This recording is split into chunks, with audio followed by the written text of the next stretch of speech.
welcome all. This is Reshma from Department of Computer Application, Don Bosco College, Kottayam. In the last class, we had discussed about linear programming problem.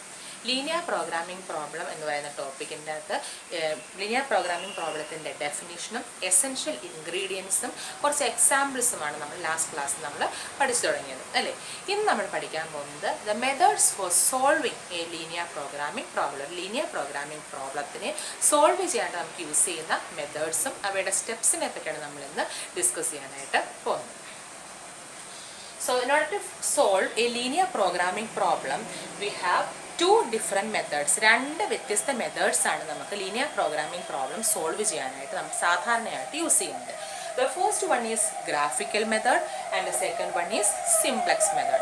Graphical method geometry base ചെയ്തുകൊണ്ടുള്ള മെത്തേഡാണ്. നമ്മൾ higher secondary ക്ലാസ്സുകളിൽ പഠിച്ച അതേ method തന്നെ.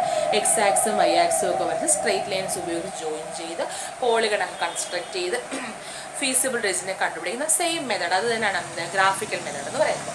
Simplex method കുറച്ചും കൂടെ theoretical ആയിട്ടൊരു മെത്തേഡാണ്.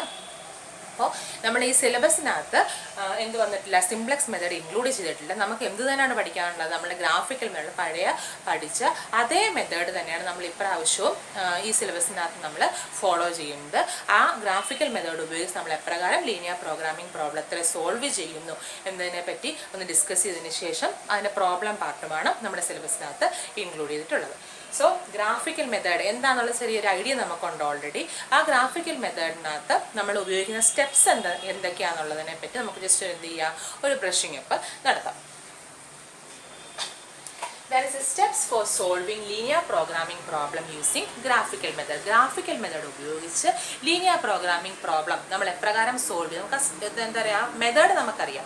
അതിന് സ്റ്റെപ്പായിട്ട് നമ്മൾ കുറച്ച് സ്റ്റെപ്സ് ആയിട്ട് നമ്മൾ എഴുതുകയാണെങ്കിൽ ആ സ്റ്റെപ്സ് എന്തൊക്കെയാണെന്നുള്ളതാണ് നമ്മൾ നോക്കാനായിട്ട് പോകുന്നത്. അപ്പോൾ നിങ്ങൾക്ക് ഓൾറെഡി അറിയാവുന്ന കാര്യമാണ്. അതുകൊണ്ട് തന്നെ നമ്മൾ ആ ചെയ്ത പ്രൊസീജിയർ നമ്മൾ ജസ്റ്റ് എന്ത് ചെയ്യുമെന്ന് മനസ്സിലൂടെ ഓടിച്ച് നോക്കുക. എന്തൊക്കെ ജസ്റ്റ് ചെറിയൊരു ഐഡിയ ഉണ്ടായിരിക്കുമല്ലോ. അപ്പോൾ ഈ സ്റ്റെപ്സ് നമ്മൾ പറഞ്ഞു പോകുമ്പോൾ ആ ചെയ്ത പ്രൊസീജിയേഴ്സ് ഓർത്തെടുക്കാനായിട്ട് നമ്മൾ ആ പ്രോബ്ലം ചെയ്തപ്പോൾ +2 നമ്മൾ ആ പ്രോബ്ലം ചെയ്തപ്പോൾ ചെയ്ത സ്റ്റെപ്സ് എന്തൊക്കെയാണ് ജസ്റ്റ് ഓർത്തെടുക്കാനായിട്ട് ഒന്ന് ശ്രമിക്കുക.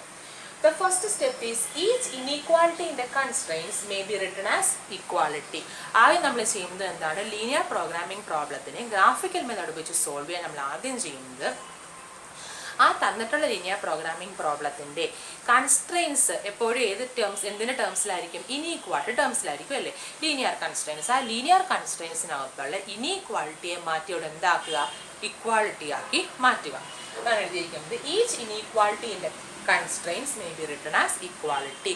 ഇനീക്വാളിറ്റിയെ ഇക്വാളിറ്റി ആക്കി ഓരോ കൺസ്ട്രെയിനെയും മാറ്റി എഴുതുന്നു. The second step is draw straight lines corresponding to equations in step 1. ആ സ്റ്റെപ്പ് 1-ൽ നമ്മൾ ഇനീക്വാളിറ്റീസ് എന്തായിട്ട് മാറ്റി, കൺവേർട്ട് ചെയ്തു, ഇക്വാളിറ്റീസ് ആയിട്ട് കൺവേർട്ട് ചെയ്തു. അപ്പോൾ ഇപ്പം നമ്മളുടെ മുൻപിൽ ആ ലീനിയർ കൺസ്ട്രെയിൻസിന് കറസ്പോണ്ടിങ് ആയിട്ട് കുറച്ച് ഇക്വേഷൻസ് ഇരിപ്പുണ്ട് അല്ലേ. അപ്പോൾ ആ സ്റ്റെപ്പ് 1-ൽ നമ്മൾ ചെയ്ത് വെച്ച ആ ഇക്വേഷൻസ് ഉപയോഗിച്ച് നമ്മൾ എന്തിനെ കൺസ്ട്രക്ട് ചെയ്യുക, സ്ട്രെയിറ്റ് ലൈൻസിനെ കൺസ്ട്രക്ട് ചെയ്യേണ്ട ഗ്രാഫ്. എക്സ് ആക്സും വൈ ആക്സ് ഒക്കെ വരച്ച് ഗ്രാഫിൻ്റെ പ്ലോട്ട് ഇട്ടതിന് ശേഷം എന്ത് ചെയ്യുക, സ്ട്രെയിറ്റ് ലൈൻസിനെ കൺസ്ട്രക്ട് ചെയ്യുക by using the equations that we have obtained in step 1. അതായത് draw straight lines corresponding to the equations in step 1. What about the third step, identify the feasible region in the shape of a polygon. അപ്പോൾ നമ്മളിങ്ങനെ എന്ത് വരച്ച് straight ലൈൻസിനെ construct ചെയ്യുമ്പോൾ ആ straight lines എല്ലാം കൂടി ഇൻ്റർസെക്ട് ചെയ്ത് നമുക്കൊരു പോളിഗൺ ഷേപ്പിലുള്ളൊരു ഫിഗർ നമുക്ക് കിട്ടും. ആ ഫിഗറിനെ നമ്മൾ എന്തെന്ന് വിളിക്കുന്നത്, ഫീസിബിൾ റീജിയൻ എന്ന് വിളിക്കുന്നത്. അപ്പോൾ അങ്ങനെ നമ്മൾ സ്ട്രെയിറ്റ് ലൈൻസ് കൺസ്ട്രക്ട് ചെയ്തതിന് ശേഷം ആ ഫീസിബിൾ റീജിയനെ ഐഡൻറ്റിഫൈ ചെയ്യുക എന്നുള്ളതാണ് എന്ത്, ഗ്രാഫിക്കൽ മെത്തേഡിനകത്തെ തേർഡ് സ്റ്റെപ്പ് എന്ന് പറയുന്നത്. That is, identify the feasible region in the shape of a polygon. നമ്മൾ ആ സ്ട്രെയിറ്റ് ലൈൻസ് ഉപയോഗിച്ച് ഡ്രോ ചെയ്ത ആ ഒരു ഫിഗറിനെ നമ്മൾ എന്തിൻ്റെ ഷേപ്പിലായിരിക്കും, പോളിഗണിൻ്റെ ഷേപ്പിലായിരിക്കും. ആ പോളിഗണിൻ്റെ ഷേപ്പിലുള്ള ആ ഫീസിബിൾ റീജിയൻ എന്ത് ചെയ്യുക, ഐഡൻറ്റിഫൈ ചെയ്യുക. And the fourth step is locate the vertices of the polygon. എന്ത് ചെയ്യുന്നു, ആ ഫീസിബിൾ റീജിയൻ, പോളിഗണിൻ്റെ ഷേപ്പുള്ള ഫീസിബിൾ റീജിയനെ വെർട്ടക്സുകളെ എന്ത് ചെയ്യുന്നു, ലൊക്കേറ്റ് ചെയ്യുന്നു. കാരണം നമുക്കറിയാം ആ പോളിഗൺസിൻ്റെ ആ പോളിഗണിൻ്റെ വെർട്ടെക്സിലാണ് ആക്ച്വലി എന്തുള്ളത്, നമ്മളുടെ LPPയുടെ സൊല്യൂഷൻ എക്സിസ്റ്റ് ചെയ്യുന്നത്. അതുകൊണ്ട് തന്നെ ആ പോളിഗണിലെ എല്ലാ പോയിന്റ്സും നമുക്ക് ആവശ്യമില്ല, എന്ത് മാത്രം മതി, വെർട്ടിസസ് ആയിട്ട് വരുന്ന പോയിന്റ്സിനെ മാത്രം നമ്മൾ ലൊക്കേറ്റ് ചെയ്താൽ മതി. So that is the fourth step of our graphical method, that is to locate the vertices of the polygon. ആ ഫീസിബിൾ റീജിയനായിട്ട് കിട്ടിയ പോളിഗണിൻ്റെ വെർട്ടിസസിനെ നമ്മൾ എന്ത് ചെയ്യുക, ലൊക്കേറ്റ് ചെയ്യുക. And the fifth step is calculate the value of the objective function in each vertex. ആ ഓരോ വെർട്ടെക്സിലും പോളിഗണിൻ്റെ വെർട്ടെക്സ് നമ്മൾ ലൊക്കേറ്റ് ചെയ്തു. ആ ലൊക്കേറ്റ് ചെയ്ത ഓരോ വെർട്ടെക്സുകളെയും ആ വെർട്ടെക്സിനുള്ള വാല്യൂസിനെയും നമ്മൾ ഒബ്ജക്റ്റീവ് ഫംഗ്ഷനകത്ത് അസൈൻ ചെയ്തതിന് ശേഷം എന്ത് ചെയ്യുക, ഒബ്ജക്റ്റീവ് ഫംഗ്ഷൻസിൻ്റെ വാല്യൂസിനെ നമ്മൾ കാൽക്കുലേറ്റ് ചെയ്യുക. എന്ന് പറയുന്നത് calculate the value of the objective ഫംഗ്ഷൻ്റെ വാല്യൂസിനെ കാൽക്കുലേറ്റ് ചെയ്യുക. എന്തുപയോഗിച്ച്, അറ്റ് ഈച്ച് വെർട്ടെക്സ്, ആ ഓരോ വെർട്ടെക്സിൻ്റെയും വാല്യൂസ്, എക്സ് വാല്യൂസും വൈ വാല്യൂസും ഉപയോഗിച്ച് ഒബ്ജക്റ്റീവ് ഫംഗ്ഷൻ്റെ വാല്യൂസ് നമ്മൾ കാൽക്കുലേറ്റ് ചെയ്യുന്നു. And sixth and the last step is the solution is given by the coordinates of the vertex which optimizes the objective function. അടുത്ത ഒബ്ജക്റ്റീവ് ഫംഗ്ഷൻ ഏതാണോ അതിനെ ഒപ്റ്റിമൈസ് ചെയ്യുന്നതാണ് പെർഫെക്റ്റ് ആക്കി കാണിക്കുന്നത്. മാക്സിമൈസ് ചെയ്യുകയാണെങ്കിൽ മാക്സിമം ആക്കുന്നത്, അല്ലെങ്കിൽ മിനിമൈസ് ചെയ്യുകയാണെങ്കിൽ നമ്മുടെ ഒബ്ജക്റ്റീവ് ഫംഗ്ഷനിൽ മിനിമം ആക്കുന്നത്. അപ്പോൾ അങ്ങനെ ഒബ്ജക്റ്റീവ് ഫംഗ്ഷൻ എന്താണോ ആവശ്യപ്പെടുന്നത്, നമ്മുടെ ഒബ്ജക്റ്റീവ് എന്താണോ ആ ഒബ്ജക്റ്റീവിനെ ഒപ്റ്റിമൈസ് ചെയ്യുന്ന രീതിയിൽ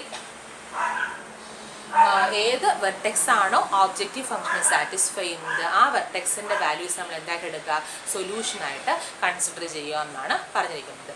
സോ ഗ്രാഫിക്കൽ മെത്തേഡ് ഉപയോഗിച്ച് നമ്മൾ ഒരു ലീനിയർ പ്രോഗ്രാമിംഗ് പ്രോബ്ലത്തിനെ സോൾവ് ചെയ്യാനായിട്ട് ഉപയോഗിക്കുന്ന സ്റ്റെപ്സാണ്, നമ്മൾ യൂസ് ചെയ്യുന്ന സ്റ്റെപ്സിനെ പറ്റിയാണ് നമ്മളിന്ന് ഡിസ്കസ് ചെയ്തത്. സോ ഈ ഒരു പോർഷൻ, അതായത് steps four solving LPP using graphical method എന്ന് പറഞ്ഞ ഈ ഒരു പോർഷൻ 3 പ്രാവശ്യം എഴുതി പഠിച്ചതിന് ശേഷം എനിക്ക് ഹോം അസൈൻമെൻറ്റായിട്ട് പോസ്റ്റ് ചെയ്യാം. അപ്പോൾ നെക്സ്റ്റ് ക്ലാസ് എന്ന് പറയുന്നത് ഈ ഗ്രാഫിക്കൽ മെത്തേഡ് ഉപയോഗിച്ച് നമ്മൾ ഈ സ്റ്റെപ്സ് യൂസ് ചെയ്തുകൊണ്ട് തന്നെ പ്രോബ്ലംസിനെ വർക്ക്ഔട്ട് ചെയ്യുന്നതാണ്. സോ പറ്റുമെങ്കിൽ പഴയ മാത്സിൻ്റെ ടെക്സ്റ്റ് ബുക്കൊക്കെ എടുത്തു വെച്ച് ഏതെങ്കിലും 1-2 പ്രോബ്ലംസ് ഒന്ന് വർക്കൗട്ട് ചെയ്ത് നോക്കുക. ആ ഒരു പ്രോബ്ലം വർക്കൗട്ട് ചെയ്യുമ്പോൾ നമുക്ക് മനസ്സിലാവും ഈ സ്റ്റെപ്പുകൾ നമ്മൾ ഏതൊക്കെയാണ് അവിടെ യൂസ് ചെയ്യുന്നതെന്നുള്ളത്. അപ്പോൾ അങ്ങനെ നിങ്ങൾ ഹോം അസൈൻമെൻറ്റായിട്ട് പോസ്റ്റ് ചെയ്യേണ്ടത് ഈ ഒരു എന്താണ്, സ്റ്റെപ്സിൻ്റെ തിയറി പാർട്ടല്ല ഞാൻ പറഞ്ഞത്. തിയറി പാർട്ട് 3 പ്രാവശ്യം എഴുതി പഠിച്ചതിന് ശേഷം എനിക്ക് ഹോം അസൈൻമെൻറ്റായിട്ട് പോസ്റ്റ് ചെയ്യുക. കൂടാതെ ഈ എഴുതി പഠിക്കുന്നത് കൂടാതെ എന്തും കൂടെ ചെയ്യുക, ലാസ്റ്റ് ഇയറിൽ നമ്മൾ ഹയർ സെക്കൻഡറി ക്ലാസ്സുകളിൽ നമ്മൾ ഡിസ്കസ് ചെയ്തിട്ടുള്ള ഏതെങ്കിലും ഒരു പ്രോബ്ലം കൂടെ എന്ത് ചെയ്യുക, ഒന്ന് വർക്കൗട്ട് ചെയ്ത് അസൈൻമെൻറ്റായിട്ടും കൂടെ സബ്മിറ്റ് ചെയ്യുക. കാരണം നിങ്ങൾക്ക് തന്നെ നല്ലതായിരിക്കും, അത് ഒന്ന് ബ്രഷപ്പ് ചെയ്യാനായിട്ട് വളരെ നല്ലതായിരിക്കും. സോ ഹോം അസൈൻമെൻറ്റായിട്ട് ചെയ്യേണ്ടത് ഇത്രയും കാര്യങ്ങളാണ്. എന്തൊക്കെ 2 കാര്യങ്ങളാണ് ഞാൻ പറഞ്ഞത്. ഒന്ന്, നമ്മളുടെ ഗ്രാഫിക്കൽ മെത്തേഡിൻ്റെ സ്റ്റെപ്സിനെ 3 വട്ടം എഴുതി പഠിച്ച് എന്ത് ചെയ്യുക, 3 വട്ടം എഴുതി പഠിക്കുക. കൂടാതെ ഏതെങ്കിലും ഒരു പ്രോബ്ലം, +2 ക്ലാസ്സുകൾ നമ്മൾ പഠിച്ചിട്ടുള്ള ഏതെങ്കിലും ഒരു പ്രോബ്ലം, ബയോമാത്സ് പഠിച്ചവർക്ക് അത് അറിയത്തുള്ളൂ. മാത്സ് മെയിനായിട്ട് പഠിച്ചവർക്ക്, മെയിൻ പേപ്പറായിട്ട് പഠിച്ചവർക്ക് ഇത് അറിയത്തുള്ളൂ. അപ്പോൾ അങ്ങനെയുള്ള മാത്സ് മെയിൻ പഠിച്ച കുട്ടികളെ എന്ത് ചെയ്യുക, ഇതിൻ്റെ ഒരു പ്രോബ്ലം കൂടെ വർക്ക്ഔട്ട് ചെയ്ത് ഹോം അസൈൻമെൻറ്റായിട്ട് പോസ്റ്റ് ചെയ്യുക. So that's all for today session. Thank you.